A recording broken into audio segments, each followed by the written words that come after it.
around Dodge City and in the territory on west, there's just one way to handle the killers and the spoilers, and that's with a U.S. Marshal and the smell of Gunsmoke.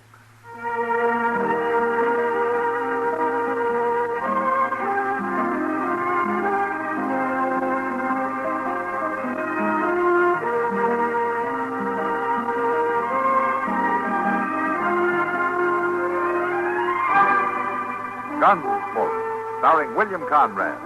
The story of the violence that moved west with young America. And the story of a man who moved with it. I'm that man. Matt Dillon, United States Marshal.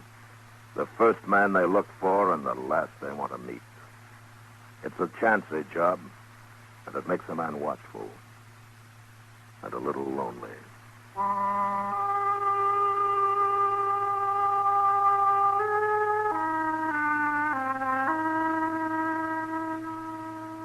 Here's Frankie Lane.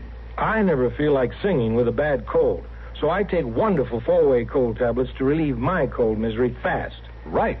Tests of 4 leading cold tablets proved 4-way fastest acting of all. Amazing 4-way starts in minutes to relieve aches, pains, headache, reduce fever, calm upset stomach, also overcomes irregularity. So when you catch cold, take my advice. Take four-way cold tablets. It's the fast way to relieve those nasty cold miseries and feel better quickly. 4-way, 29 and 59 cents. And now a word about another fine product of Grove Laboratories. Does dandruff dull your hair, leave scalp itchy? Get Fitch Dandruff Remover Shampoo and get rid of unsightly dandruff in 3 minutes. 3 minutes with Fitch regularly is guaranteed to keep embarrassing dandruff away forever. Apply Fitch before wetting hair, rub in 1 minute. Add water, lather 1 minute. Rinse 1 minute. Every trace of dandruff goes down the drain. 3 minutes with Fitch, unsightly dandruff's gone. Fitch can also leave your hair up to 35% brighter. Fitch Dandruff Remover Shampoo.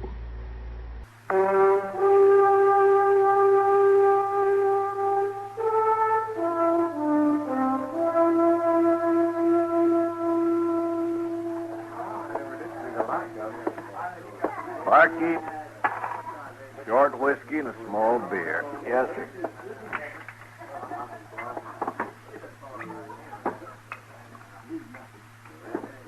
There you are.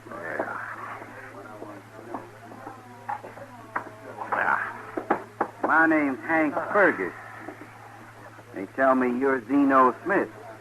Yeah, that's right, young fella. Well, they tell me Zeno Smith's got a big reputation for handling a gun. Well, I didn't ask for it. But you got it. That's what's important. It's not such a good thing to have, Fergus. And why not? 'Cause it attracts young fools like you to try me out and get themselves killed. But if I don't get killed, I'll kill you instead. Well, you'll have yourself a pretty fair start as a gunman. You'll have had your last peaceful night's sleep. I don't mind. Now, look, Fergus, I just want to have a quiet drink and then go to bed. I'm worn out. Now, leave me be, will you? You see that big picture of Valley Forge they got hung on the wall down there? You see them wires holding it up? I'm not interested, I tell you. You watched.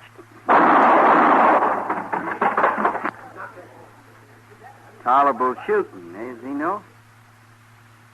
Yeah?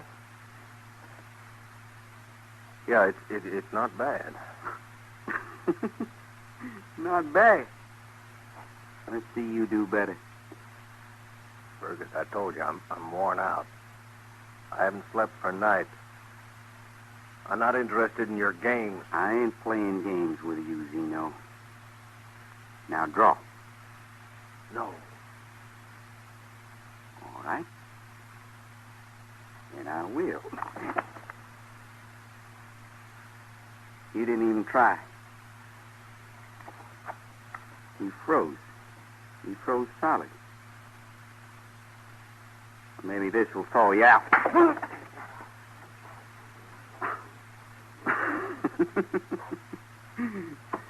Look at him, everybody. The great Zeno Smith, crawling like a snake. And I done it. Hank Fergus. Just remember that. Hank Fergus. Anybody like to try me? I didn't think so. You're all cowards in Dodge City. I'm leaving. Good night, Zeno Smith.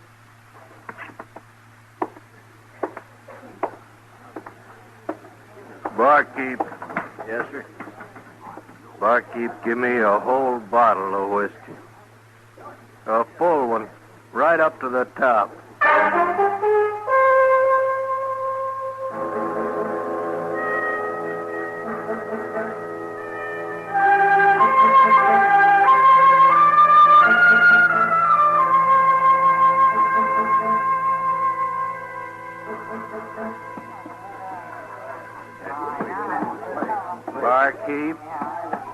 Barkeep, give me a whole bottle of whiskey.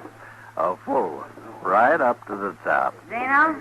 See? Don't you think you've had enough for tonight? Oh, I got some money to pay for it, Miss Kitty. You see? I didn't mean got that, the money. Zeno. Let him drink, Kitty.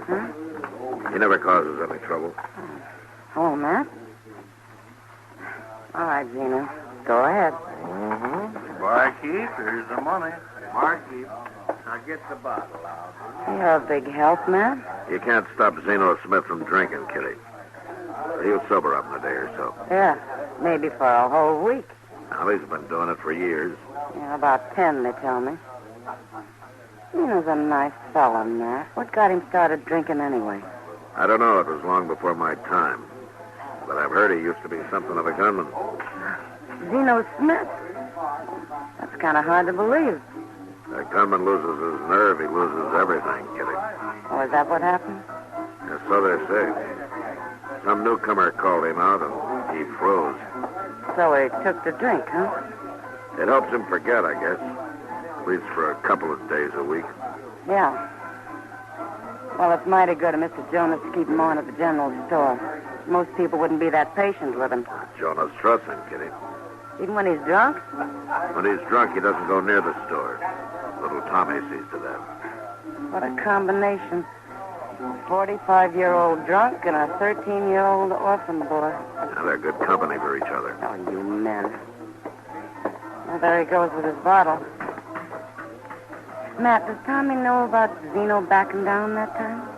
Now, that's one thing everybody's been decent about. They've never told the boys. Good. That's a funny thing, Kitty. They say it happened right here at the Long Branch. Well, this place has got a lot of history I'm just as glad I've missed. Yeah, me too. But I'd better get going now. Come by later, man. I'll try. So long. So long. Mr. Dillon? Yeah, what is it, Chester? Mr. Dillon, you better get out there. Some toughs are plaguing Zeno Smith. They're pretty drunk, and they could hurt him. They wouldn't listen to me. Well, what are they doing to him? Oh, they smashed a bottle of bourbon he was carrying, and now they're agging him to go home and put on his gun. Show you. Yonder they are. On the street. Show it. Get it. By heaven, I'll show every one of you. All right, get away from him, you men. Leave him alone. I'll show you. Look at him. Look at him run. Let him go. One of you dares to face me, I'll show you. Forget it, Zeno. They've gone. Well, Marshal, they think I'm a coward. They think I won't put on a gun. I'll show them. You're not a I'll coward, show 'em. Zeno. You don't have to show anybody anything. Yes, I do. I'm going to right now. They'll see. Don't fool around with me. You gonna let him do it, Mr. Dillon? That's Kentucky courage he's using, Chester. He'll sober up fast enough. Maybe so.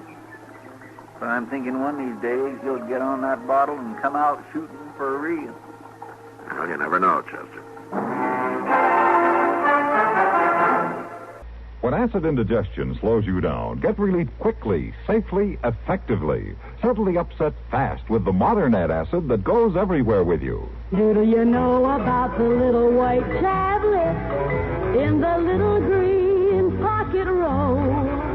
Just a-waiting for the moment when you need 'em to bring your acid indigestion under control.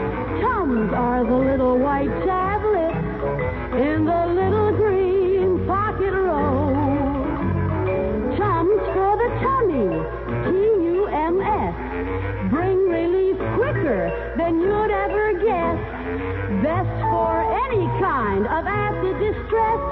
keep 'em handy in the pocket roll. Keep your tummy under Tums control. No acid rebound with modern Tums. Get Tums, 10 cents.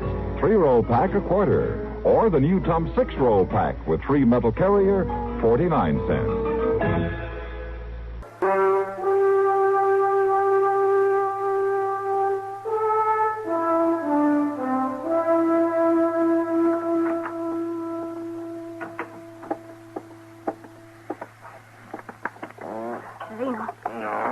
Zeno. Come on. Wake up. Tommy. You've got to get to work, Zeno. Mr. Jonas is asking for you over at the general store. Oh, no. Oh, I can't work today, boy. Oh, my head's got an axe stuck in it. You was awful drunk when you come home last night, Zeno. You was even looking for your gun. Huh? I was? I hid it, Zeno. It's under the mattress. You was talking about some fellas, Zeno, how you was going to take your gun and face them. Oh, yeah. Yeah, I remember. Oh, I'm sick, Tommy. But you got to go to work. You spent all your money last night. Well, there's food in the house. Now, I'll get some money next week. Next week? Well, my birthday's tomorrow, Zeno. You promised me a pair of boots. Don't you remember? I forgot. I'll get him, Tommy. I promise I will. But how? You're broke. You can't work today. Mr. Jonas won't advance you no money. You leave it to me, Tommy. You're going to have your boots. I promise. Sure, Zeno. I'll fix you some coffee. Oh, Tommy, boy, I'm just no good. No good for anything.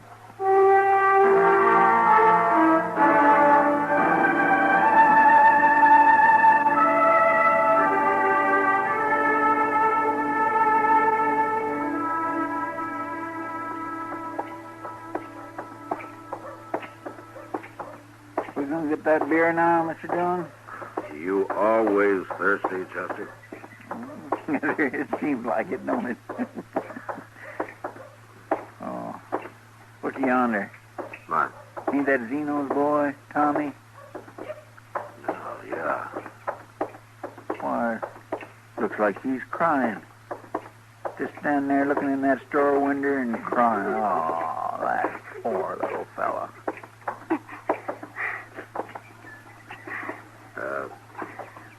Tommy? What's wrong? Nothing, Marshal. Nothing. Ought to be something wrong. Well, what is it? Zeno promised me a pair of them boots in the window there. Tomorrow's my birthday. Oh? He's homesick. He can't even work. Well, Tommy, we don't always get what we want. But Zeno's generally pretty good to you, and he's probably feeling mighty sorry about this. Sure, maybe he'll get you some boots next year. Next year's too late. I'll be 14 tomorrow, and I'm going to get me a job at the stable so that I can learn to ride and make a living for myself. You're going to be 14 tomorrow, huh? Well, you're practically a man then, Tommy. Men have to learn to take hard knocks. You're right, Marshal. I've been seeing us daily. I'm okay now. Sure you are. Well, I got to get back to Zeno now. He may need me. So long, Marshal. Chester? Bye. He's an awful good boy, ain't he, Mr. John? He's going to make out all right, Chester. Well, what you say let's get our beer in the Lady Gay, huh? Okay, sir. Said I'd pay you later, barkeep. Can't you trust me for one little whiskey? Nope. I got half a mind to put another hole in your nose. Stay back, Chester. Yes, sir. 10 years since I've been in this town. It stinks just as bad as it ever did. You got a complaint, mister? Oh. You're the marshal. So? I'm Hank Fergus, Marshal. You make that sound like I should know you. You never heard of me? No. Well, I have been in California quite a spell. Uh-huh. Well, this is Dodge, Fergus, and I run Dodge. And gunmen with big reputations come and go a lot here. But mostly they go. Look, Marshal, I don't aim to cause no trouble. I'll tell you the honest truth. I'm heading for St. Louis, and I kind of went broke on the way. Thought I'd stop by Dodge and make me a little money gambling, that's all. Sure. I'm broke. It's the truth, Marshal. Well, being broke sure ain't nothing new around here. I'm most generally always broke. Marshal, I hope you're convinced of my peaceful aim. I'll let you know when I'm not, Fergus. I'll let you know real fast. You sure don't make it easy for a man, do you? I'm not paid to make it easy for men like you. Goodbye, Marshal.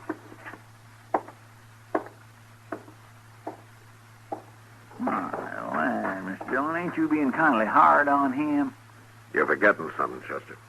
What? He came here to make some money, and he's broke. Now, where's he going to get the stake to start gambling?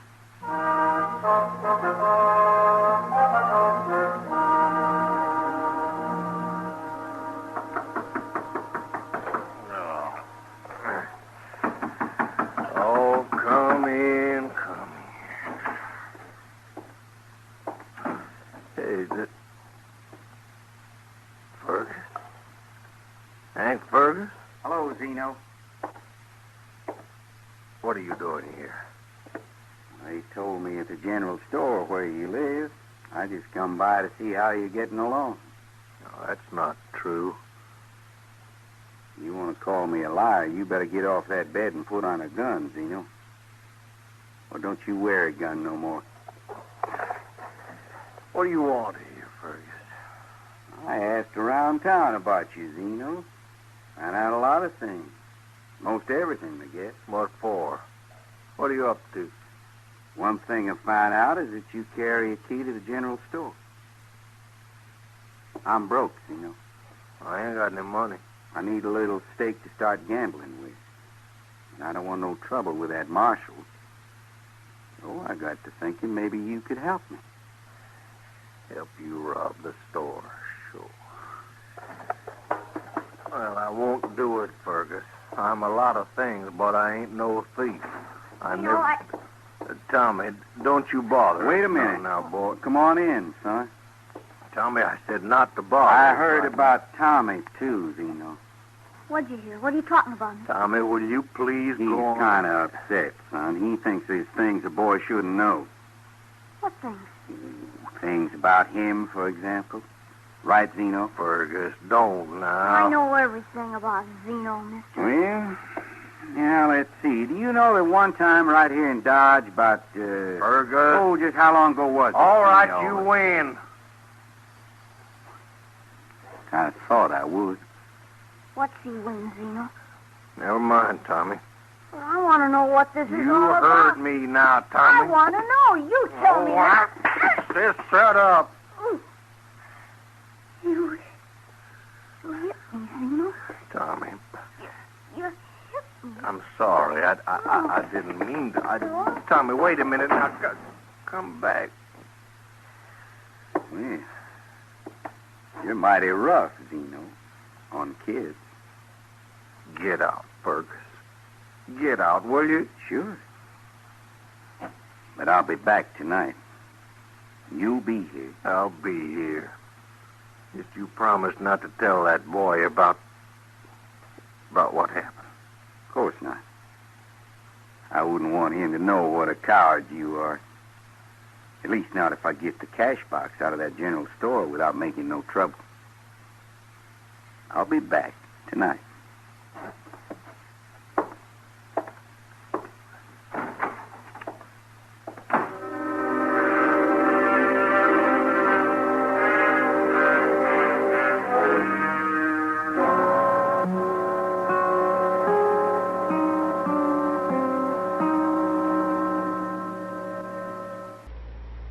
Join CBS Radio's Amos and Andy Music Hall for a hilarious combination of music and fun. 5 nights a week, you'll enjoy the wonderful characterizations of these beloved comedy favorites. Amos and Andy also invite some of the biggest names in show business to their music hall to join the super-duper goings-on. The doors of their grand ballroom of the Lodge of the Mystic Knights of the Sea are open every Monday through Friday evening on most of these same CBS radio stations. Laugh along with Amos and Andy and the Kingfish, who will bring you a whole ballroom filled with the music of America's top song hits. The antics of these famous fun makers will put you in a light-hearted mood as they get light-headed about everything from high finance to romance. Get together with your whole family and live it up with the comedy, music, and fun you'll find at the Amos and Andy Music Hall. You don't have to jot down the date or tie a string around your finger to remember this invitation. All you have to do is keep your dial set where it is on CBS Radio, which is the address of the Amos and Andy Music Hall 5 times a week.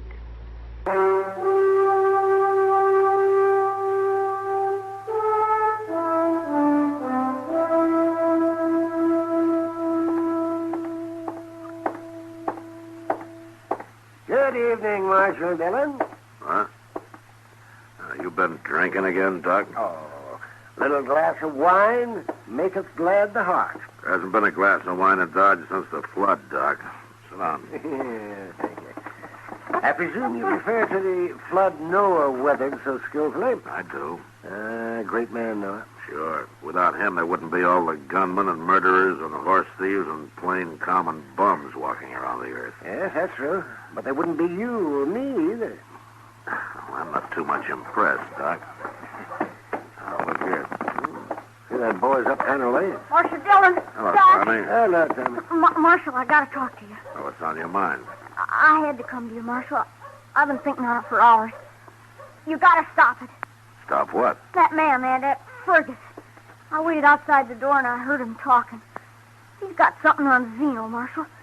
And he's gonna make him help rob the cash box out of the general store. What? Tonight. You gotta stop it, Marshal. I'll get over there right now, Tommy. Now, wait a minute, Matt. I saw Zeno buying a bottle of liquor a few hours ago. He's probably dead drunk by now. Then you come along, too, Doc. We'll sober him up and find out what this is all about.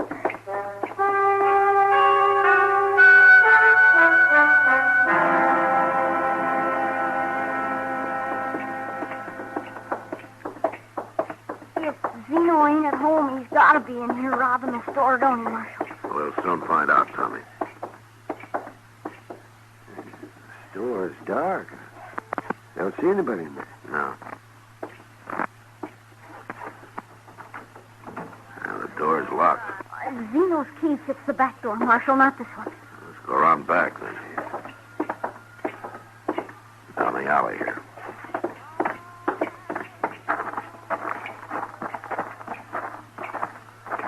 When did you last see Zeno, Tommy? Oh, this afternoon, Doc, when he hit me and run out. Quiet now. Wait a minute. What's that? It's Zeno. Here, stay back, Tommy. You do as I say. Okay, Marshal.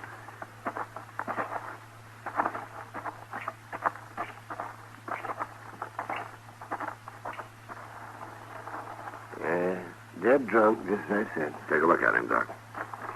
Oh, don't leave me be. Well, he's not quite out. What's that sack he's holding? Money from the cash box, probably. Here, let me have that. No, don't touch it. Marshal, come here quick. Huh?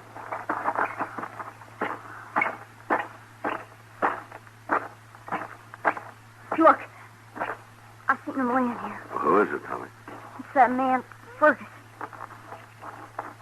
By golly, it is. He's dead, Tommy. Dead. There's nothing on him. No money in from the cash box. No. And Zeno's got it. He took it. I'm afraid it kind of looks that way, Tommy. Oh, gee, Marshal. I'm sorry, Tommy. Come on.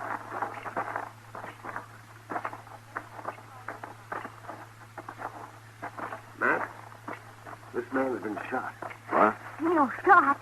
Right through the lungs. He's filling up bad. Oh, no. Zeno. Here's a gun I found on him, Matt. Let's leave him alone, Doc. Sure, Matt. It's Tommy.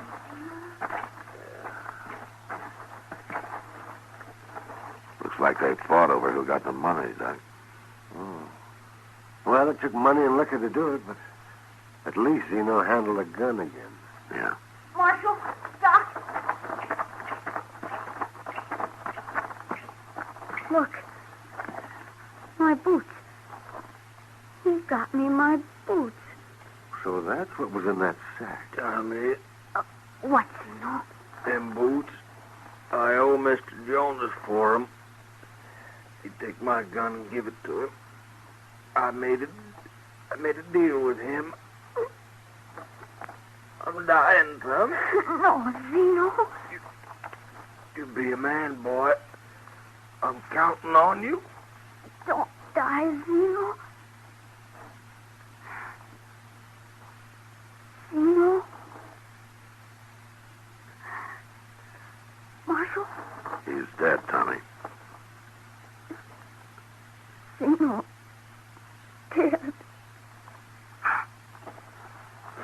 Here's his gun, Tommy. You give it to Mr. Jonas tomorrow. And start wearing those boots. You're a man now. And you can walk proud in them, Tommy. Mighty proud.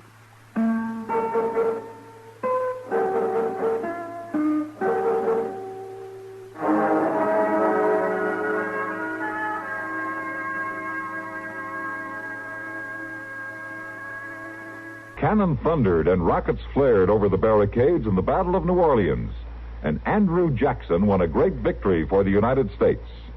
There was only one thing askew with the victory. A month before, United States and British envoys in Europe had signed a treaty ending the war. 2,000 men died at New Orleans because they didn't know their countries were at peace. That, of course, was in 1815, when news traveled by sailing ship. Today, if a shot is fired in the Middle East, Lowell Thomas has the whole story for you by dinner time. If a conference is held in Europe, a CBS News correspondent tells you its highlights on the World News Roundup within hours. Start this week to hear the World News Roundup and Lowell Thomas regularly. Both programs are heard Monday through Friday on CBS Radio over most of these same stations.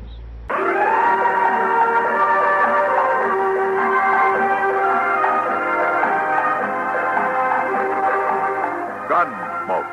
Produced and directed by Norman McDonald, stars William Conrad as Matt Dillon, U.S. Marshal. The story was specially written for Gunsmoke by John Meston. Featured in the cast were Lawrence Dobkin, Vic Perrin, and Richard Beale. Harley Bear is Chester, Howard McNear is Doc, and Georgia Ellis is Kitty. This is George Walsh inviting you to join us again next week for another story on Gunsmoke.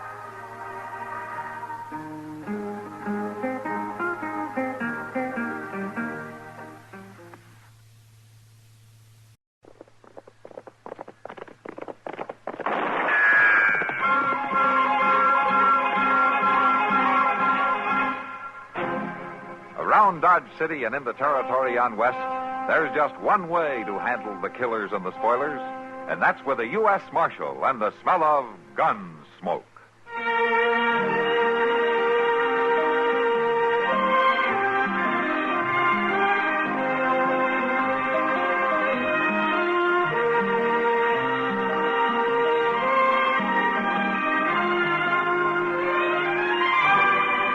Gunsmoke, starring William Conrad, the story of the violence that moved west with young America, and the story of a man who moved with it.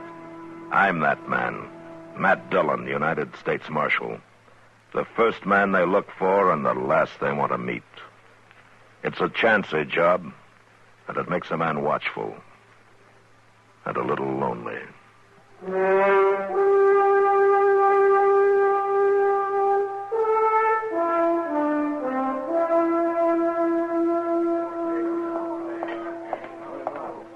Marshal?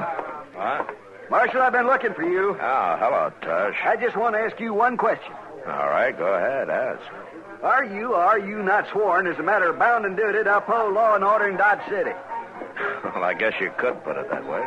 Then why don't you get up from that there table and go out and find that cow? Oh, cow? Goodness, you think all Mr. Dillon's got to do is go around hunting some scrawny old cow? You keep your mouth shut, Chester. No, just a doggone minute here. Ain't nobody going to smart off at Sit me down, like Chester. Sit down. I You too, Tush. You keep waving your arms like that, you're going to get apoplexy. ain't got no time to sit down, Marshal. I got 1,400 head of cattle over across the river, bawling and a-frothing. I got buyers up at the Dodge House willing to pay pretty near anything I ask because I'm bringing in the first trail herd of the season, providing I can. Marshal, you've got to find out what happened to Oney Hager and that gall-dying cow of his. Well, how do you know anything has happened to him? They ain't at that shack of his, neither one of them.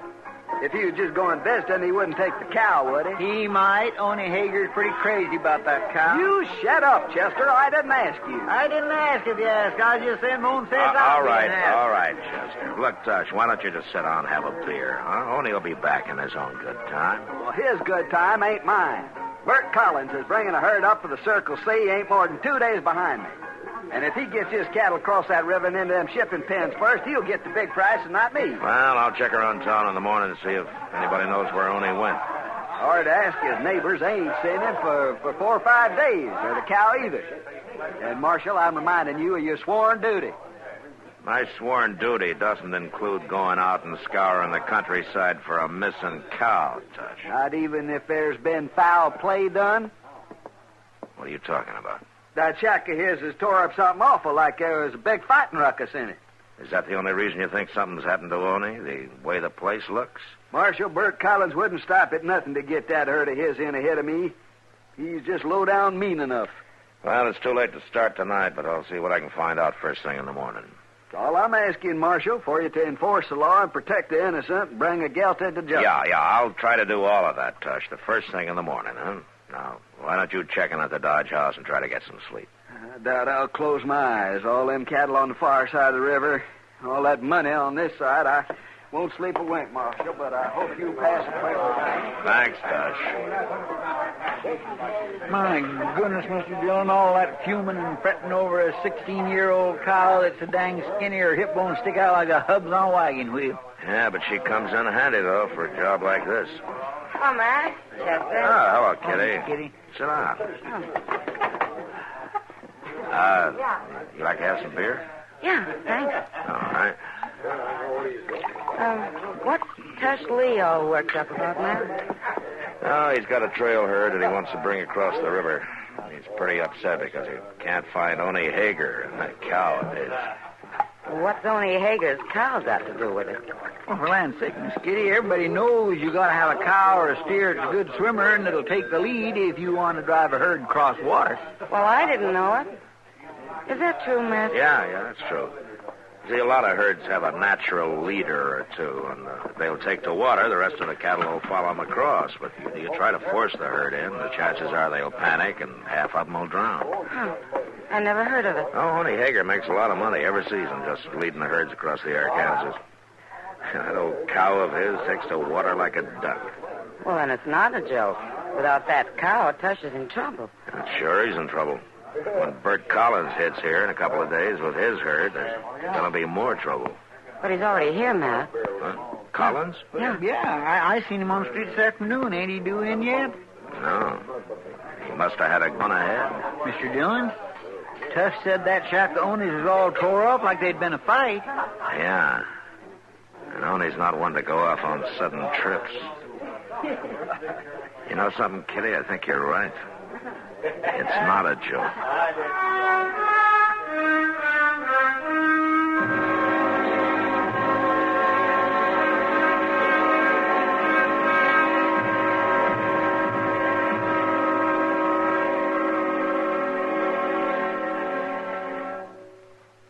Now, just listen a minute, if you will. I've got a little story to tell you. Well, it's not so little. It's sort of a tall tale. It's about a drought-busting weather conjurer named Feebold Feebleson. Why, they say Kansas never had a drought that he couldn't bust in 24 hours. They say he had at least 100 different ways of doing it, too. Once, when it got so hot that folks had to spend half their time in some lake to keep from drying up and blowing away, old Feebold figured it was time for a little rain. Well, he thought on the problem for a while, Then he went out and built huge fires all around the lakes and kept them a-going until the lakes started boiling and the water got to vaporizing. These vapor clouds rose up from the lakes so fast they slammed into one another and started raining all over the place. Well, sir, once primed, the rains came again and were soon back on schedule. Feebold saved the country that time. That wasn't the only time that Feebold saved the country either. There were others, too. Like the time he used the noise method to make rain. Oh, he didn't use cannons and rockets and the like. He was original. He used frogs. Now, Feebold realized that frogs wouldn't croak unless they were good and wet, so he hypnotized a couple of them and told them it was raining. Well, sir, it would have done your heart good to hear them frogs croaking with joy and spreading the news around. Soon every frog in the country was croaking as loud as he could, which was loud enough to give an Indian rain god a skull-splitting headache. Well, the amount of noise turned out to be just right, and the rains just poured down.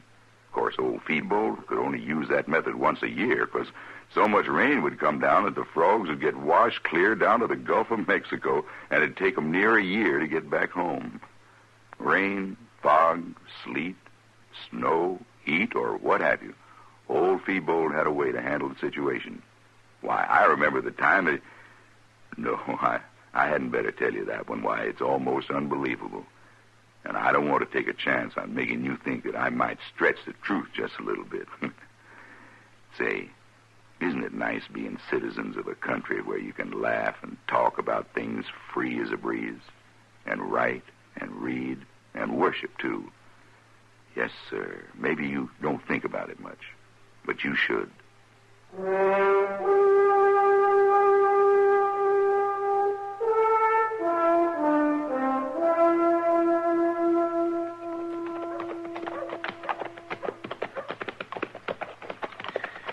It sure is good to get back, Mr. Dillon. I'm terrible hungry. Matt! Oh, Matt! Huh? Wait a minute.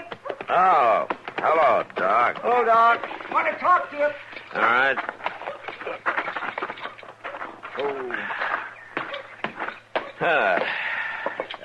Chester, you go on ahead if you want. I'll meet you at the restaurant, huh? Well, I am feeling pretty empty, Mr. Dillon. Yeah, I'll go on in. I'll See you later, Doc. Yep, right, Chester. What's on your mind, Doc? Well, Matt, what are you planning to do today?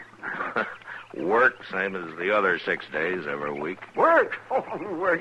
You mean sitting down there in that jail office with your feet on the desk? No, not today, Doc. I gotta track down a cow. A cow? A cow, that. See, Matt, you come along with me. Oh, where? But I gotta look in on a couple of patients out toward Kiowa Meadows. Now, it won't take long, and we'll have the rest of the day to shoot us some prairie hens. Prairie hens? This time of year? Doc, the only prairie hen around here right now are holed up in the plum thickets so deep that a weasel couldn't even get you. Now that's just where you're wrong. Oh. You know how Kiowa Meadows is protected by that bend in the river? Those high bluffs on the north side there? Oh, yeah. And these last few weeks, it's been mighty warm for this time of year. Yeah. Well, it's made a kind of a false spring out there in the meadow. Now, the way I hear it, it's just as green as May, with a stand of young clover coming up there, and wild timothy and buffalo grass, and the prairie hens are just swarming. You know something? That's possible, Doc. I remember something like that happening a few years back. Well, come on, then. Let's get out there and get at it. Well, Doc, I already told you. I gotta find a cow. What? Are you serious? Yes. I thought that was a joke. I wish it was. Say, you haven't seen anything of Oni Hager, have you? You mean Oni's cow? Uh-huh. Oh, my. That old bag of bones. Well, if that old bag of bones doesn't turn up pretty quick, it's going to cause the worst fight that this town's ever seen. Oh, fight. Now, who'd have bothered to fight over that scrawny old walking carcass, huh? Except Oni, of course. No, not Oni. A couple of pretty tough boys named Bert Collins and Tush Lee. See, Oni's disappeared, and that's the trouble. Tush thinks that Collins has had something to do with it. I'm not too sure, but what he may be right. Well, what do you mean? Well, Chester and I just got back from a look at Oni's shack this morning. There's been a fight in it, all right. The cook stove's knocked over. Table's smashed. No sign of Oni or the cow anywhere. Oh, well, gee, Matt, maybe he went on a trip. He took his cow along? Oh, well, no. Say, Matt, If any done something to poor old Oney, he ought to be hung. Well, I feel the same way, Doc. He's got his faults, but he's a harmless old coot, and he never did any hurt to anybody in his whole life. Yeah. It kind of looks like somebody did some hurt to him, though.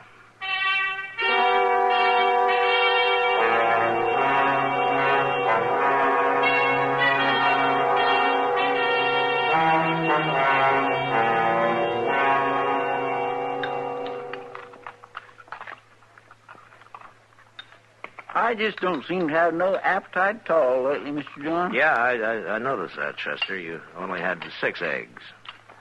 Well, I don't mean I don't eat exactly, but I just don't seem to relish it so much anymore. Oh, I see. Well, maybe if you cut down on the quantity a little bit, maybe... No, it ain't that, I don't think. Oh. See, it's just more like I've been feeling poorly lately. Nothing particular exactly, just kind of sore all over. Tell me something, Chester. You didn't start getting these feelings just a few minutes ago, did you, when I told you about Doc going hunting today? Oh, my goodness, no, Mr. John. I've been having these pains for a long time. Oh, I see. Of course, now that you mention it, I declare I bet it sure wouldn't do me no harm to... Get out in the open for a while, huh? Oh. Like around Kiowa, for instance, huh? Prairie hen makes mighty good eating. I heard you say that yourself many a time. Doc's already promised us some, Chester. Oh, Doc's already... Look, seeing is believing. Doc can't hit the side of a barn with both hands and a board in the middle. You know that. Matt. Hello, Kitty. Matt, you better get over the Long Branch right away. Oh, why? What's wrong? Well, Tush and Bert Collins over there, sidling around each other like a pair of tomcats. It's going to bust loose any minute, Matt. Come on, Chester. I got some flapjacks here on the... Well, bring them with you.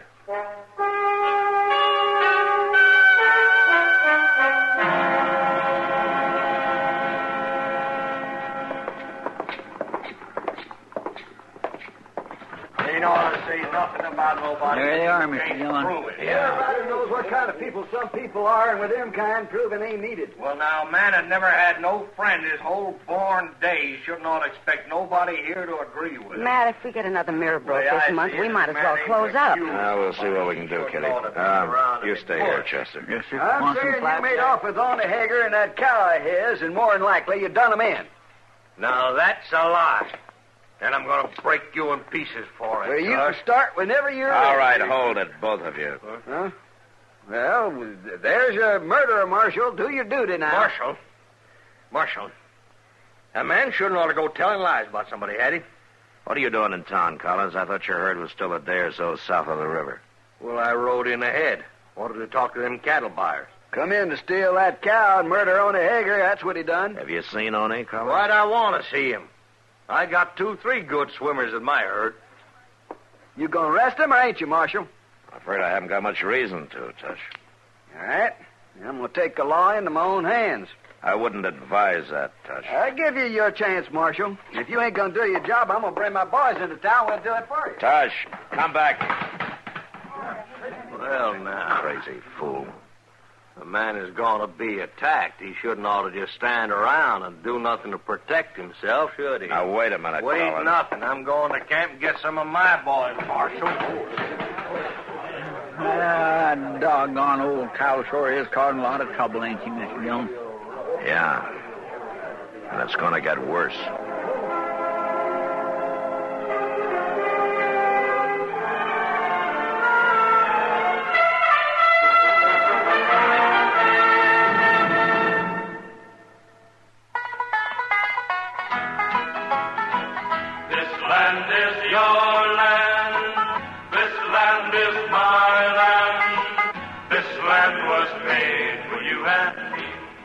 That we tend to group Nebraska with one or another of the states, the Cornhusker state has many characteristics which are strictly its own.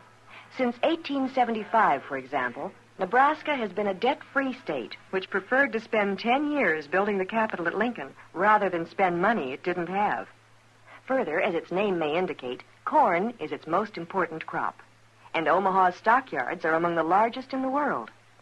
Then there's historic Chimney Rock near Bayard, and the town of Alliance, which was once almost sold by the Burlington Lines Railroad.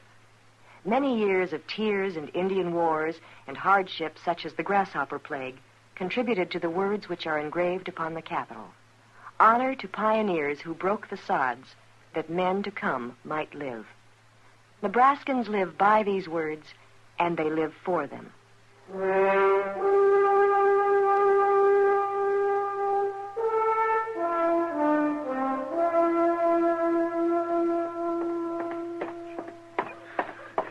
Listen like this just keeps my nerves tore to pieces.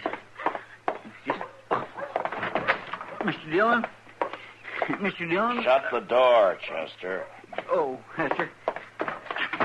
Mr. Dillon, what are you aiming to do? Sit here and digest my breakfast. Why? But they're going to be at it any minute now. Who is?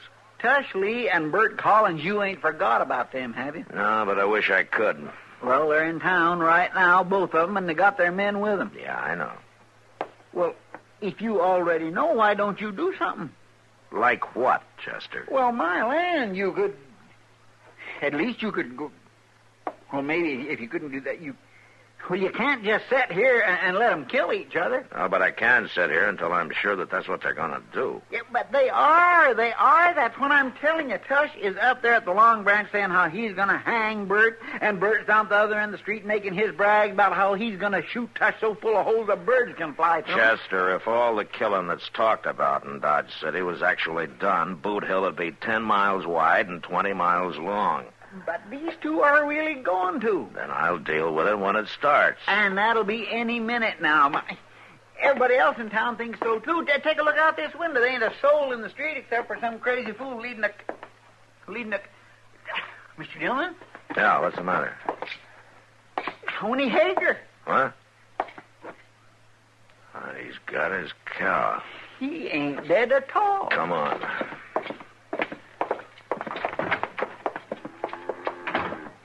Hey, Arnie! Wait up a minute, will you? And look, there's Tush at the door of the Long Branch there. Yeah. And there comes Collins and his men. It's him. Morning, Marshal. Chester. Morning. It's looking up to be another mighty pleasant day now. Or wouldn't you say so? Yeah. It's a fine day, Arnie. Where have you been? You know, me and Ida Bell here has been up to Kiowa Meadows for a few days. Kiowa Meadows? Oh, my goodness, it's just like spring up there. It's all new grass and fresh clover, and Ida Bell ain't at nothing but dry feed all winter. It's just done her a world of good. Ain't that right now, dearie? Tush! What? Come on out here. You too, Collins. And both of you come alone. You had any excitement around town while I've been gone, Marshal? Excitement? Oh, no. None to speak of, Oney. Things have been pretty quiet. Oney, did you see any prayer hen up in Kiowa Meadows? Prayer? Oh, my, yes. There was just scads of them. I'm mighty glad you got away from him, Oney. Did he hurt you bad? Oh, now shut up and listen to me, both of you. Before you start taking the law into your hands again, Tush, you better stop and think for a minute. Oney's only been away on a little trip. Collins here had nothing to do with it. What? It's true. Tell him, Oney. Well, I don't know what you're talking about, but me and Ida Bell's been up to Kiowa Meadows. Well, there you are, Tush. Like I told you. Well, how was I to know? Well, you didn't know. And it's like I said, a man hadn't ought to say what he ain't sure of. I reckon I was kind of in the wrong, all right. Well, that's for dang sure. And you made me look real bad, Tush. Yeah, I guess I did. Bert, I might set up drinks if you was a mind to. All right. You ain't got to say that but one time. Let's go. Oney, will you have that cow down the river in a couple hours? I got a job for her. Well, I'm mighty sorry, but Ida Bell can't do no swimming today. She can't? Well, why not? Well, she ate too much green clover, and she ain't going to be fit to go in the water before tomorrow. Tomorrow may be too late. Oh, forget it, Tush. Throw your herd in with mine. We'll swim them across together. Well, then we'll hold out for the same price with them cattle buyers. Fair enough. Oh, all right. Come on, let's get that drink. Okay. Say, Oni, Yeah? if you went off on a trip on your own choice, now how come your house was all tore up so bad that way? Yeah? Well, there was on account of Idabel. She didn't know where we was going, and she put up an awful ruckus before I convinced her. But it wasn't the barn that was tore up, it was the house. Well, of course it was. Where do you expect me to keep her, outdoors? No, Oni. Nobody would expect you to keep that cow any place except right in the house.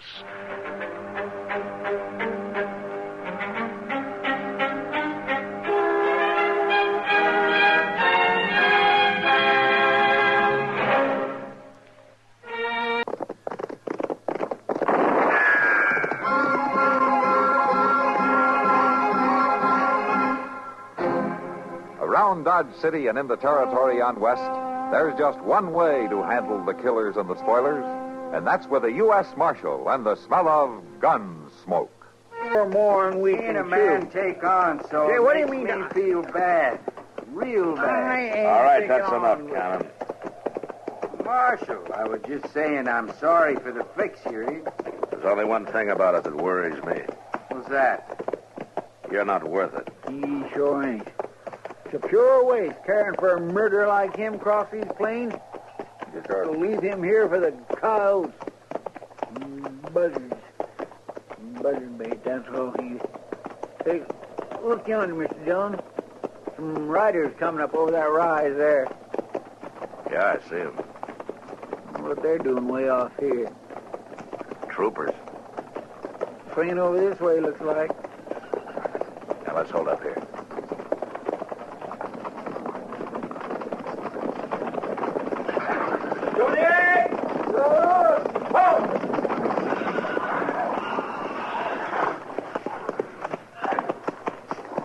Morning, Lieutenant. Good morning. Matt Dillon, U.S. Marshal, out of Dodge City. Lieutenant Elridge, 6th Cavalry. You're a long way from a post, aren't Yeah. you? On our way from Fort Leavenworth to Fort Lyon. Uh-huh. Routine transfer, but we wouldn't mind catching up with a certain runaway Indian while we're at it. Did he break out of the stockade at the fort? No, the word is he escaped from a reservation down south. He's heading back home to Nebraska. Oh, what'd he do? Do? Did he kill somebody or rob the stores? No, but if it became known that a sub-chief made a successful escape, it'd be hard to keep any of them on the reservations. I see. I'd appreciate it if you'd keep an eye out for him, Marshal. His name's Blue Horse. Blue Horse, huh? Yeah, all right, Lieutenant. I'll keep an eye out. Thank you. Oh, Marshal. Uh-huh. Mind riding over here for a minute? Sure. Marshal, this is my first time west of Fort Leavenworth. Uh-huh. Well, I kind of figured that. Yeah. Well, Marshal, I have maps, of course. But you wonder if you're on the right track, huh? Well, yes, to tell the truth, I do. Well, if I were you, Lieutenant, and this was my first time out, I think I'd just drop on down south to the Arkansas River. Yes? Well, that's all. You just hit the Arkansas and follow it west. You couldn't miss Fort Lyon if you tried. Oh, much obliged, Marshal. I'd have got there all right. Oh, sure. I'm just giving you the easy way. Yeah. Well, we'll be on our way. Yeah. Coming in! At the walk! Whoa!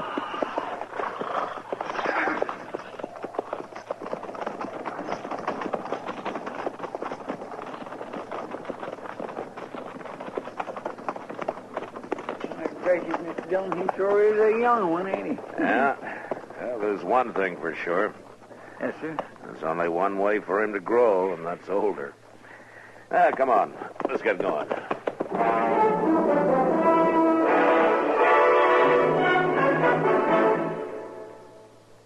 That old political character, Elijah Cuddlestone, was tremendously proud to be a part of the government of the United States. That pride shows through in this excerpt of one of his speeches. And it is my sincere belief. I believe that the United States of America is without doubt, indisputably, the most successful experiment in democracy, that is, in democratic rule, that the world has ever known. Well, democracy, of course, means rule of the people. It's from the Greek, demos, people, and kratos, meaning rule, strength, or power. Most forms of government owe their names to the Greek.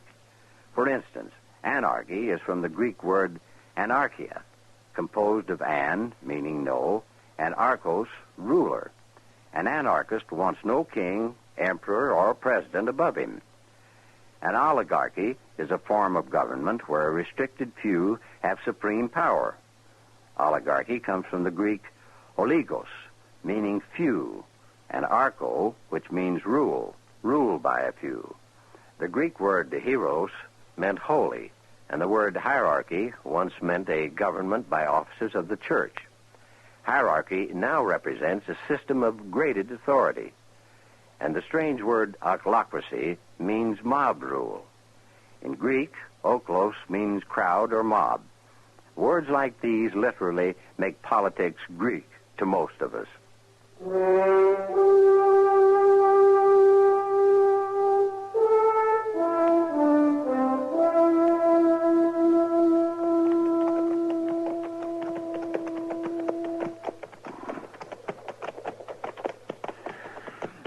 Getting along toward sundown, Mr. Jones. There'll be a watering place along here pretty soon. We'll stop for the night, huh? You mean you tough lawmen are going to stop and sleep like ordinary folks? Never you mind, Cannon. You'll be lucky if we don't just leave you tied on your horse all night. He'd be better company. All right, now you listen Chester. here. Yes, sir, Mr. Jones. Look, why don't we head for that bunch of trees over there, huh? Come on. Sure. Hey.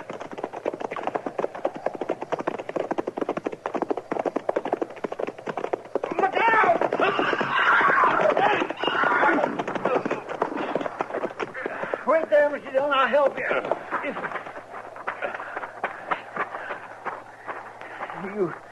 You hurt bad? I don't know, Chester. Where's Cannon?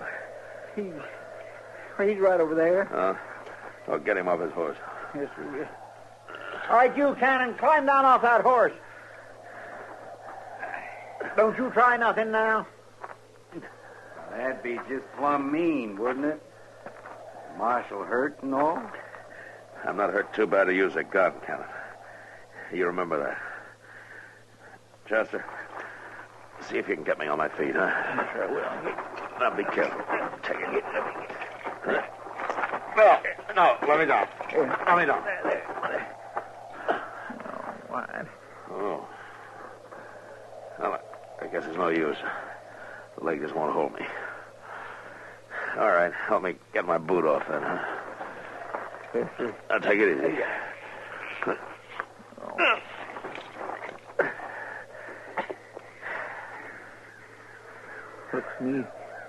Looks me like it broke, Mr. Dillon. Broke bad. Yeah. Look at my horse. Yeah.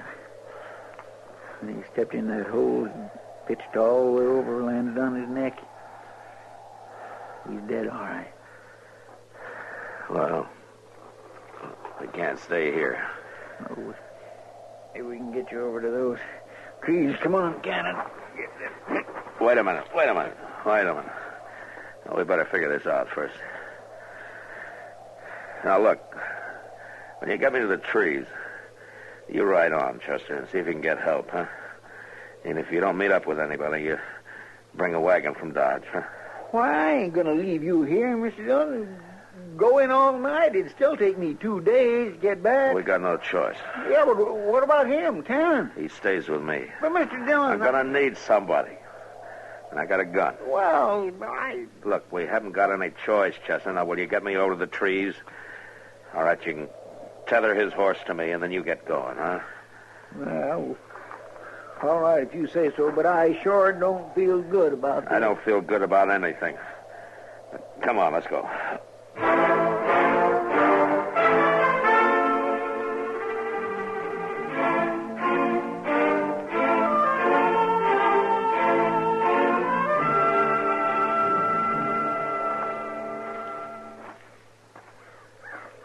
Next time you stay inside all the way, Cannon.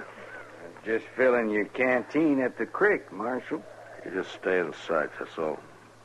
Marshal, a man with a leg like yours, with a fever coming up, he ought to be glad of water no matter how it comes. I just want to be sure it does come. And I'm still watching. Here, Marshal. Have it, sweet.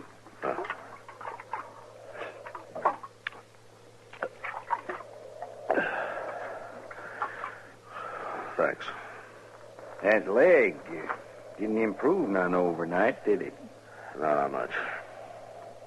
Lying around waiting like this through most of the day, you're feeling pretty bad, ain't you, Marshal? Don't you worry about it. No, I ain't worrying, Marshal. I got time. I got plenty of time.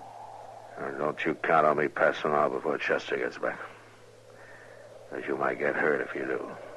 I ain't counting on a thing, Marshal. I'm just waiting. That's all. Just waiting.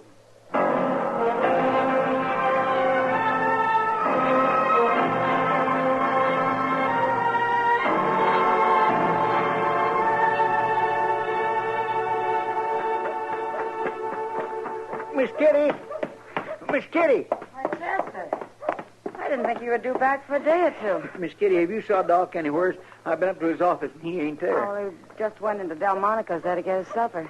What's the matter, Chester? I can't stop to talk, Miss Kitty. I got to get Doc. It's about Mr. Dillon. Well, what about him? Well, he's hurt bad and way off there. Way off where? Out on the ferry. 2 days ride out. Doc? Well, when did you get back? There's trouble, Doc. Terrible trouble. What is it, Chester? Where's Matt? He's out there on the plains, Doc, with a busted leg. Is he all alone? There's nobody but that murdering Hob Cannon. He's with him. Well, we better get to him, man. Can you take me there? That's what I come for. Well, you don't look too good yourself. You right all night, Chester? Well, sure I did. Miss Kitty, come on, Doc. We ain't got no time to wait. Well, you're sure you can make it back there, Chester? It's rough sleeping in that rig of mine. I could take somebody else. Of course I can make it back there. Come on, Doc. Come on. All right, Chester, all right. Don't worry, Kitty. Matt's a strong man. I know, but you hurry just the same.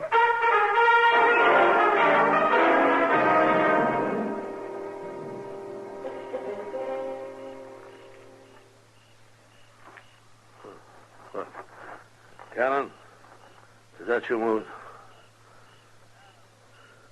Cannon! Here I am, Marshal. I'm right here.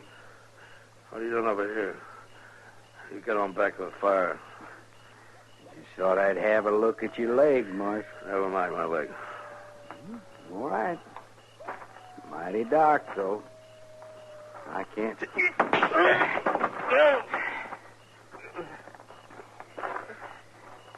Sorry I had to kick you that way, Marshal. But I figured it was the only way to jolt you loose from that gun. I'll get you, Count. You'll never make it. Oh, no. You won't ever get me. You're going to be just a corpse for that fool Chester to take back to Dodge. I'm going to get me onto that horse you've been hanging on to, and I'm just going to kill you, Marshal. Ride right out of here. So long. Stop. Drop gun. I will shoot. What the devil are you doing here? I am Blue Horse. Blue Horse? Well, you're the runaway Injun they're looking for. Hello, Blue Horse. I have been watching. Well, it's lucky for me. Listen, Blue Horse, you don't want to help him. He'll just turn you in. He was talking to the cavalry about you yesterday. He is my friend. Well, he can't be your friend. He's a lawman. He's got to turn you in. One day, he cut the rope of the white hunters from around my neck. Yeah, it was a drunken hanging party. I remember. I owe you a life. I do not forget. Use your head, Injun. This is different. You help me, I'll let you go. Never tell a soul. Well, you'll be scot-free. Too much talk. Well, I'm telling you. Build up fire. What? Build up fire. Heat water. What are you going to do, Blue Horse? Fix leg. Woman, come out. She boils roots in water. You going to pour that stuff down me? No. I will put it on leg. Draw fever out. Oh. I'd be much obliged. I give you your gun. Thanks, Blue Horse. You want to tie Cannon up for me? I'm awful weak. You sleep. I will watch.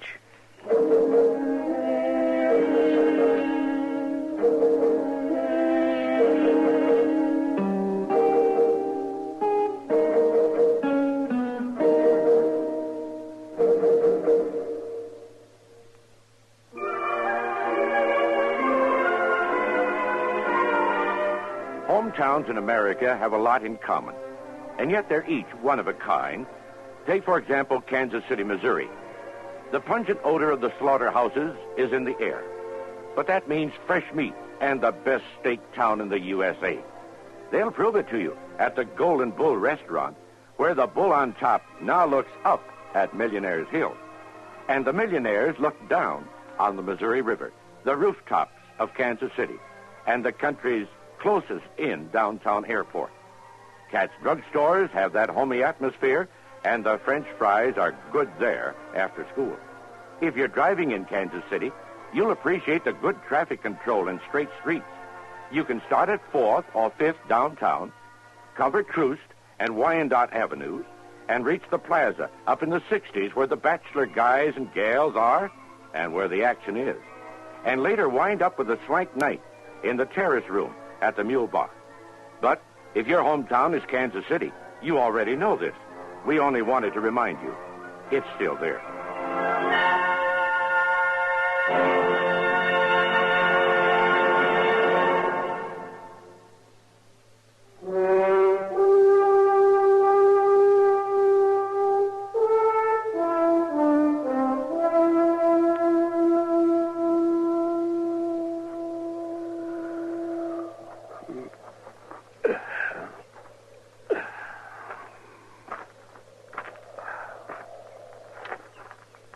You sleep well.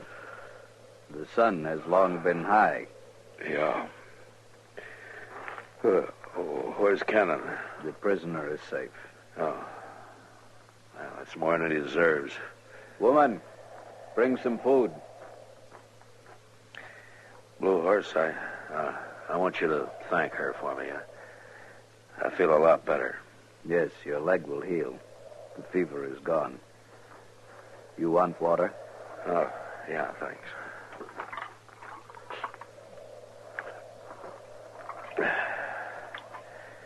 Yeah, thanks, Blue Horse.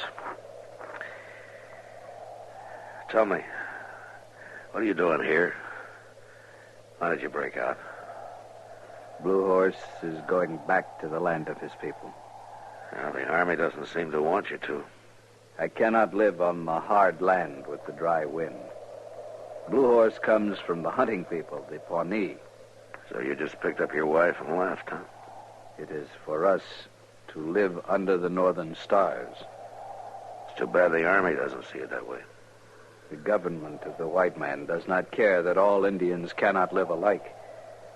The South is no good for the Pawnee. I work for the government, Blue Horse. A wagon coming across the distance. Uh-huh. Yeah, they're coming for me. I am glad the marshal will be safe. Mr. Dillon? Mr. Dillon? Yeah, over here, Chester. Hello, Doc. Oh, well, hi, Matt. Now, let me take a look at that leg. All right. Ouch. Doc. Well, looks like you've had some help, Mr. Dillon. Glad to see Cannon good and hog-tied over there. Thanks to Blue Horse and the squaw, I wouldn't be here without them. Blue Horse? Well, Mr. Dillon, the Army's looking for him. Yeah, I know. Hey, take it easy, Doc. Oh, sorry, man. Say, your leg looks pretty good, Matt. Surprisingly good. I don't think you're going to have any trouble. Blue Horse and his woman said it. Just had some good nursing. Yeah, I can see that. Blue Horse? I am here. You understand that I'm a man of the law. I understand. Well, I want you to do just what I say. We'll be leaving soon. You and your squaw get on your horses. You are taking us with you? No. No, I'm sending you back. I want you to ride right out there. That way. Now, will you give me your word? You have the word of Blue Horse. All right, get going then. We will ride. Goodbye, Marshal.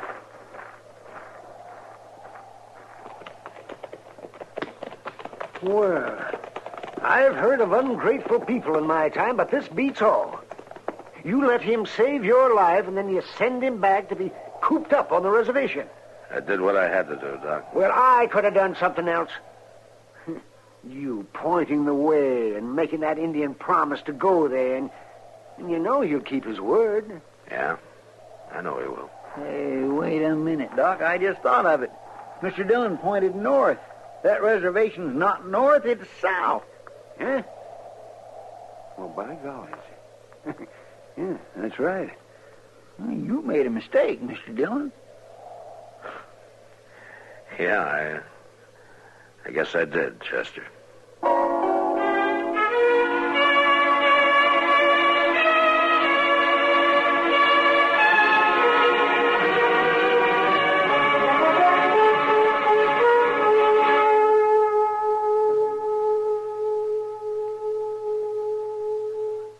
How well do you know the history of your army? For example, do you know who the first chaplain was? He was the Reverend John Hurt. During the early days of the American Revolution, he served as chaplain of the 6th Virginia Infantry. Later, he became brigade chaplain. And finally, in 1790, he was appointed first chaplain of the United States Army. Thus, another page was added to the history of your United States Army.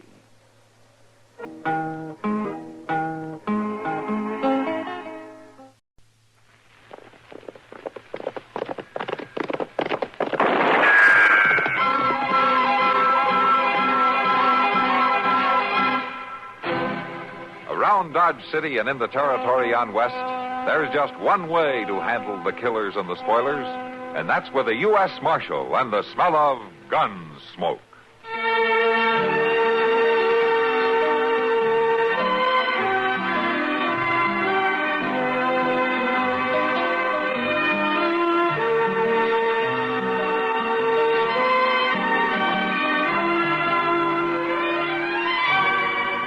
Gunsmoke, starring William Conrad, the story of the violence that moved west with young America, and the story of a man who moved with it.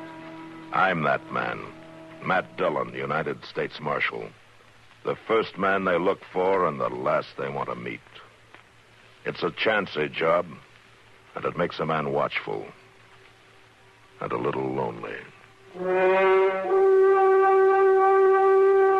Molly is. A lot of doctors would be out of work. Yeah. Well, she's had a lot of practice. I'll say that for her.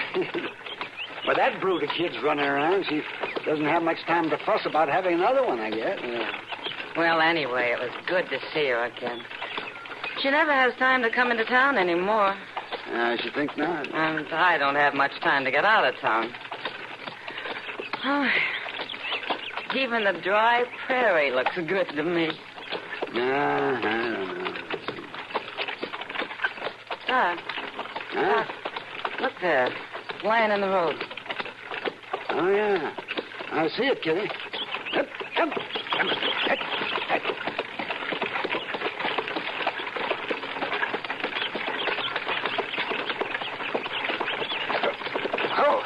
Oh, there. What? It's a woman.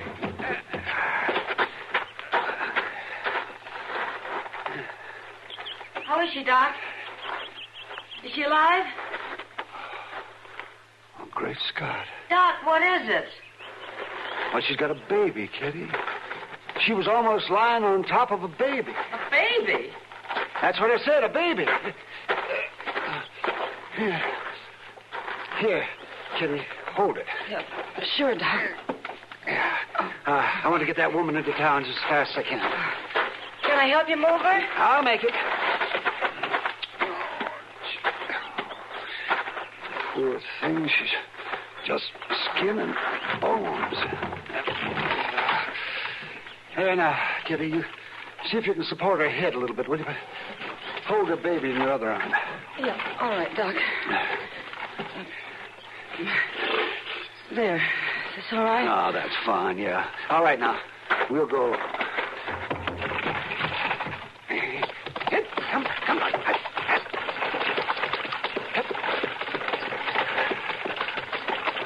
Doc.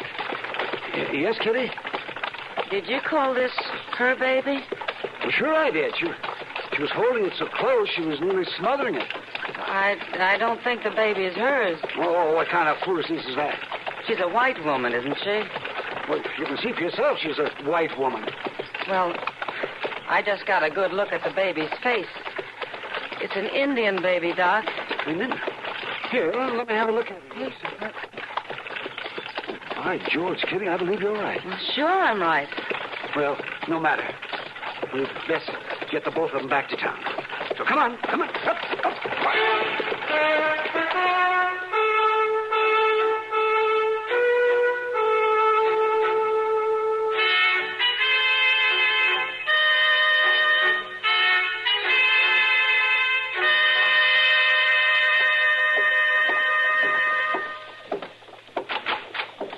Oh, there you are, Matt.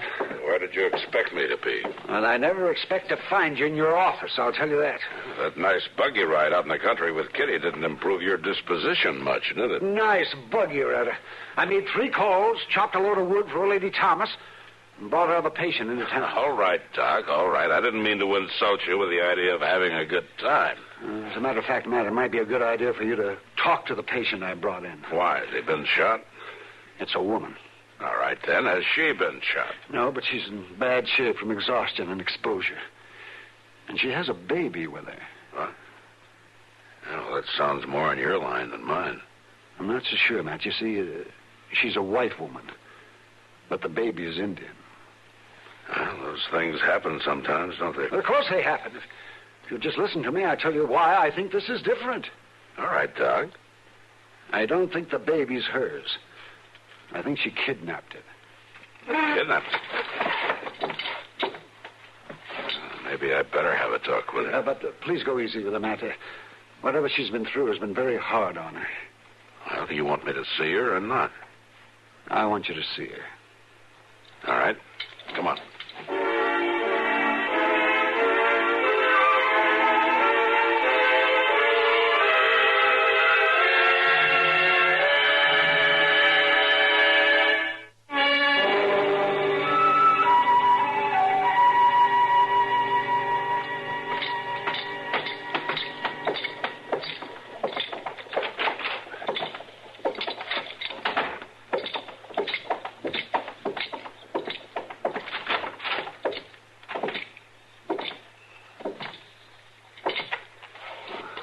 All right, Matt.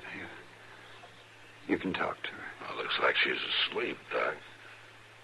I don't think so. Go ahead and try. Huh? All right. Ma'am? Ma'am? I'd like to talk to you, ma'am. I'm the marshal. It's about the baby. My baby. My baby. That's what I'd like to know about, ma'am. The baby. Where is he? Give him to me. It's all right. It's all right. He's right here. No. No. They took him.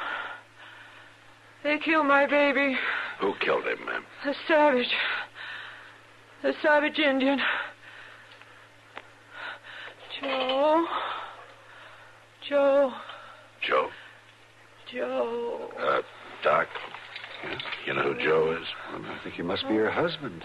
The way she keeps calling his name. Yeah. Ma'am, where is your husband? Joe. Where is he, Joe? Run off. Joe run off. Baby. My baby. Give him to me. This isn't your baby, is it, ma'am? They killed my baby. I know, but this baby. Where did you get this baby? A woman needs a baby. Give him to me. I'm going to give him to her, Matt. It may quiet her. and bring her out of this. All right, Doc.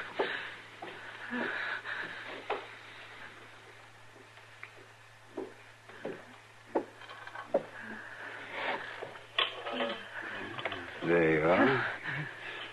You just hold him there, quiet and gentle. Baby. Baby. Ma'am, he's an Indian baby. They took my baby. So you took this one? Baby. Baby. Joe. Joe. I guess there's no use talking to her anymore, Matt. Joe. Maybe later. Yeah. All right, Doc. Maybe I'll know more about it later myself.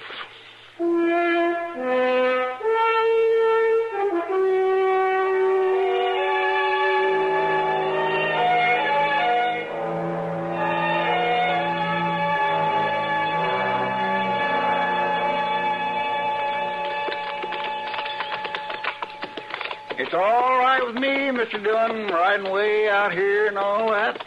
I'm glad to hear that, Chester. But it don't seem to me that you can be sure of getting anywhere. Just picking out any little old bunch of Indians and asking them about one little old baby. It's like that needle in a haystack the fellow was telling me about. Yeah, I'm not sure.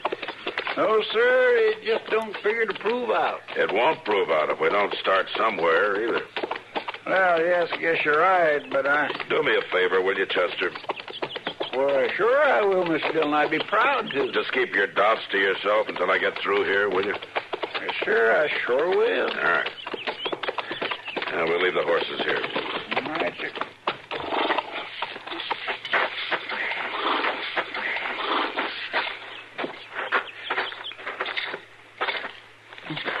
Don't look like there's nobody here but just the squaws and kids. Yeah. Men are probably off hunting. Reckon so. Oh, there's one, Mr. Dillon. There's Brave. Yeah, it's old Hawkwing. You stay here, Chester. I'll go talk to him. All right, sir.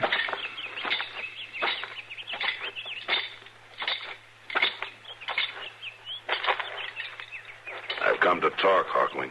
It is well. Sounds like you want to talk to me, too. It is well the marshal comes before the young men return from hunting. All right, Hawkwing, you tell me what's on your mind first. The marshal knows. It's a baby. Mm-hmm. But there are two babies, Hawkwing. A baby is missing from the lodges. When the young men come back, there will be trouble. I want to talk about a white baby. The white baby is dead. It is said that your people took the white baby. That your people killed it. That's not true. But you know the white baby is dead. My people buried white baby. Tell me what happened, Hawkwing. Baby lay dead of fever in arms of mother. My people bury baby. The women brought the mother to the lodges. What happened to the mother? The marshal asked that question. You tell me, Hawkwing. Mother walked out into the night. She took baby of my people. You know this to be true? I know this to be true. All right, Hawkwing. I was afraid it might be. It would be well if baby come back before young men return. Yeah. I think you may be right about that.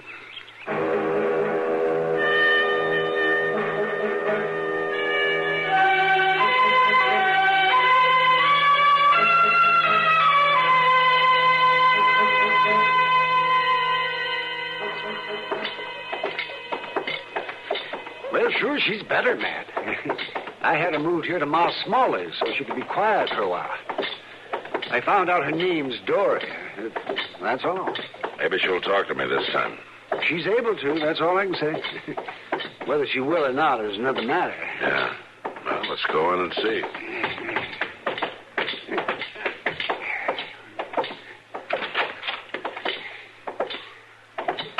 Ma put her in a room on the first floor. Here it is.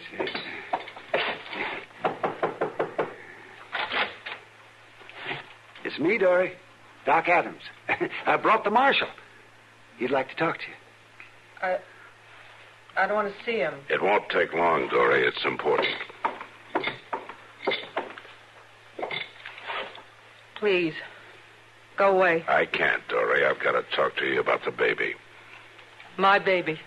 Well, that's just it. I'm afraid he isn't yours. I'll care for him, Marshal. Well, I'm sure you would, Dory, but he still isn't yours, is he? Mother has a right to a baby. An Indian mother has a right to a baby, too. But they took my baby, Marshal. They killed my baby. Your baby was sick, Dory. Isn't that so? Your baby died. They buried my baby. The savages buried my baby. The Indian women were trying to help you. They took my baby right out of my arms. Because he was dead, Dory. Now, you really know that, don't you? Don't you, Dory? Doc? Go ahead, Dory. It'll be better if you face up to it. I guess I know it, Marshal. But the fever and all... Yes, I know you've been sick. And that may save your life. What do you mean? And the Indians may be willing to let it go at that when they get their baby back. A baby? You'll have to give him back, Dory. Maybe they won't know, Marshal. They've got lots of babies. Maybe they won't care. They know. They care. We'll have to give him back. But, Marshal... Listen to me, Dory. I'm sorry for you. But I'm not so sorry for you that I'll risk an Indian uprising. The baby has to go back, or your life won't be safe. Lots of lives won't be safe. Doc? But he's right, Dory. Do what he says.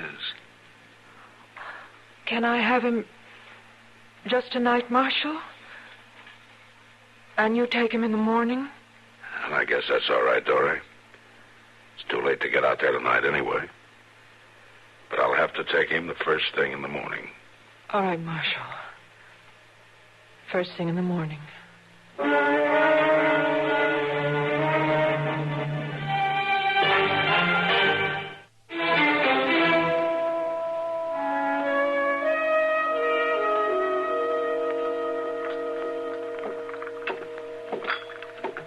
Here's your coffee.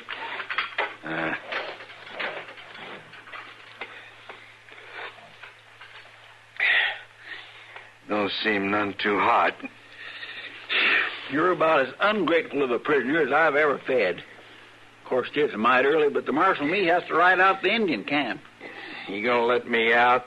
Maybe he will at that. He's got an awful lot on his mind over that woman and her baby. I've been locked up long enough. What woman you talking about? Why, that woman that took a baby from the Indians, walked right out of their camp with it, nice as you please. Who is she? I don't know. Some woman the Indians found way out west of town somewheres. Seems her baby got killed or something, and she went and kidnapped herself the Indian baby. What's her name? I ain't never heard her name. Look, you better turn me loose right now. Well, what? Well, then you listen here. I've Marshal! got authority to... Here. Marshal! Here. Let me out of here.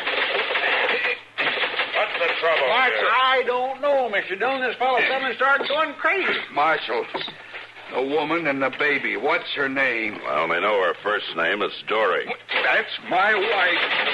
There you go. Now let me out. Let me out. Just wait a minute, will you? Wait a minute. You weren't doing her much good when she needed you before. I thought she was dead, Marshal.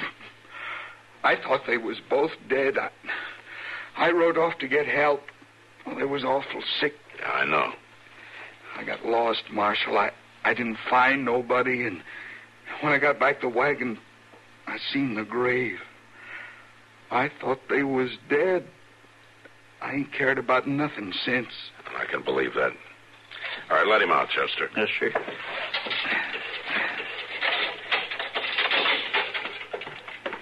Tell me your name. Joe Dance. Well, Dance, your wife needs you pretty bad right now. I think you better go to her. Oh, I sure want to do that, Marshal. Where is she? Well, Matt! Matt! I'm in the back here, Doc. Yeah, what is it? The woman, Dory, she's taken the baby and gone. She did what? Dory's gone. Get the horses, Chester. Yes, sir. Get one for Dad, too. His wife's going to be needing him more than ever now.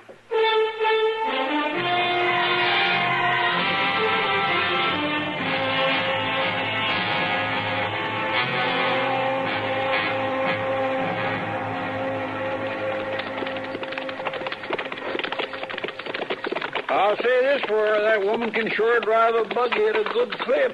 Dory can drive all right. Let's just hope she can drive fast enough this time. You think she might be able to get away, Mr. Dillon? If the Braves haven't come back from hunting, she might have a chance. Marshal, Yeah, Dan. if the Indians get her with that baby, what'll they do to her? I don't know. They have their own laws. I don't know what they'll do. Mr. Dillon, look yonder. The buggy. Yeah.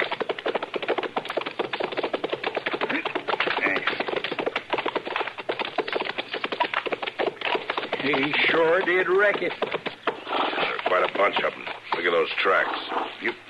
You think they got her? Yeah. I think they got her. Come on.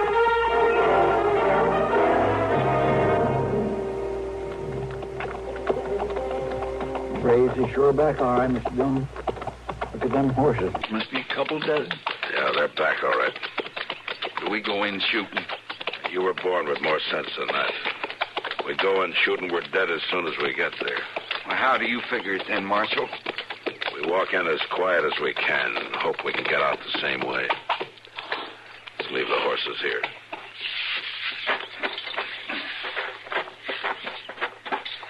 Just walk slow and easy and let me do the talking. She's my wife. You better hope it'll stay that way. Just don't start anything. The quieter we are, the better our chances are. Sure. Up there. They're lined up, waiting for us. Yeah, just walk easy. All right, just far enough. I've come to talk with Hawkwing. Send for him.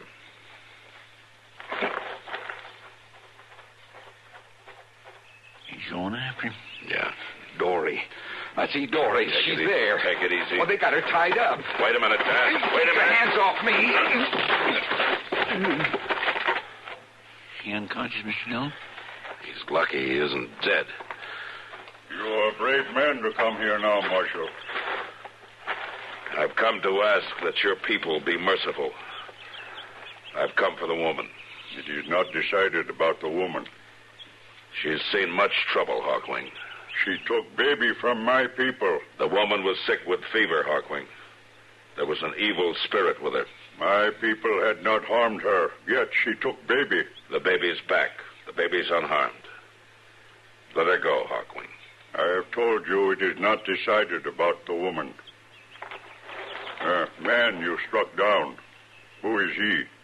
He is the white woman's husband. When she was found, the white woman and baby, there was no husband. It is I said, Hawkwing. She was sick with fever. The husband had gone for help. She needs help now. Her husband cannot help her now. No, Hawkwing. Your people are the only ones who can help her now. Mr. Dillon, that Indian woman with the baby, she's coming up here. Just keep quiet, Chester. I am the mother, Hawkwing. Let me speak. Little Bird has suffered. I know. And I'm sorry. But White Mother has suffered more. My baby is back with me. He shows good care. Her baby will never come back. What are you saying, Little Bird? I wish White Mother go free. You do not wish that she be punished? She has been punished enough. Come then. We will tell the council.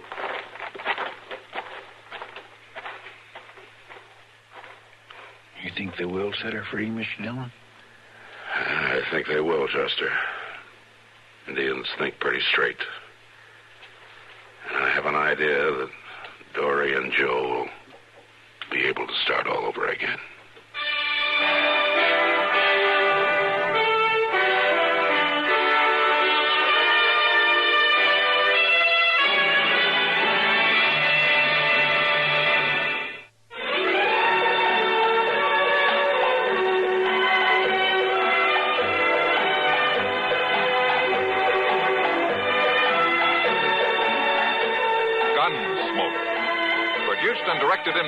by Norman McDonald, stars William Conrad as Matt Dillon, U.S. Marshal. The story was specially written for Gunsmoke by Marion Clark, with editorial supervision by John Meston. Featured in the cast were Gene Bates, Ralph Moody, and Vic Perrin. Harley Bear is Chester, Howard McNear is Doc, and Georgia Ellis is Kitty. This is George Walsh inviting you to join us again next week when CBS Radio presents another story on Gunsmoke.